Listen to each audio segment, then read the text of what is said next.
Hey, it's me. It's Pastor Schmidt. It's been a couple weeks. I was gone in Minnesota, and then my wife and I were on a little getaway. And I tell you what, if you can get away with just you and your wife, no kids, for 7 days like we did, what a treat. What a relationship builder. What a fun time it was. Oh, but it's good to be back. But we had a blast. It was awesome. But it is good to be back. And we had Bible study this morning.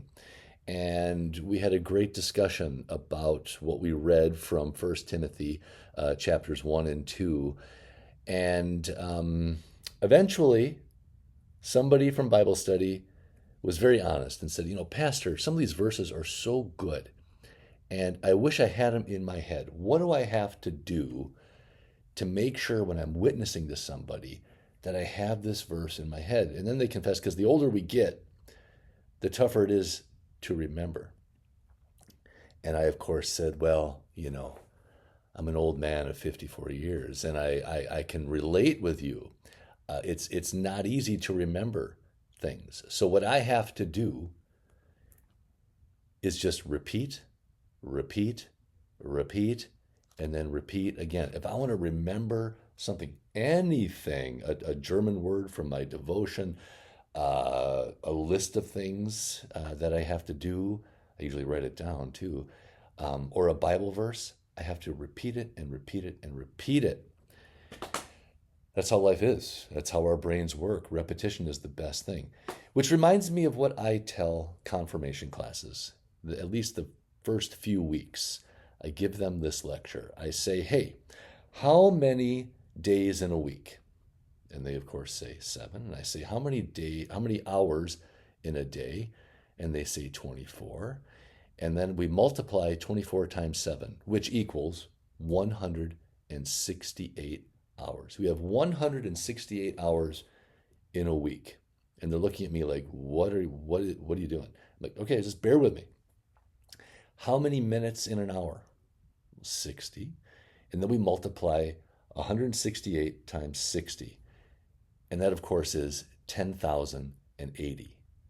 There are 10,080 minutes in every week that you have to use any way you want.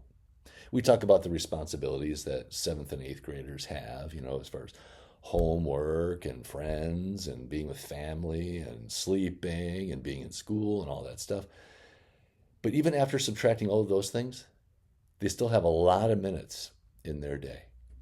And then I propose to them, I say, hey, your pastor is not asking much. All he wants from you is 15 minutes a day. 15 minutes a day where you study what I've assigned to you to memorize. And I say, I guarantee if you do that, when you come to class, you won't be stressed out. You'll be able to recite it and write it down.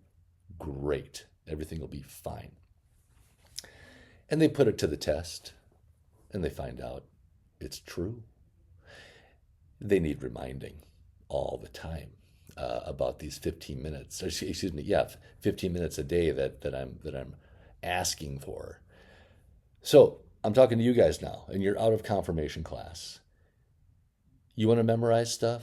You want to have a firmer command of scripture so that when you're talking to somebody, you can recite a verse? Here's the deal. Out of the 10,080 minutes a week that you have, take 15 a day and take a verse and just pound it into your head. Repeat it, read it, write it down, record it on your phone, and then listen to it. We all learn differently. Attack your brain in all those ways, and those verses will stick. So, can you do that? 15 minutes a day? Some of you might be retired, and you might be able to put in more than 15 minutes a day. And I guarantee you will not regret it. Okay, that's my 4 minutes and 45 seconds. All right, you have a good one. You take it easy, and 15 minutes a day. See what happens. It'll change your life. I guarantee it. Take it easy. Bye bye.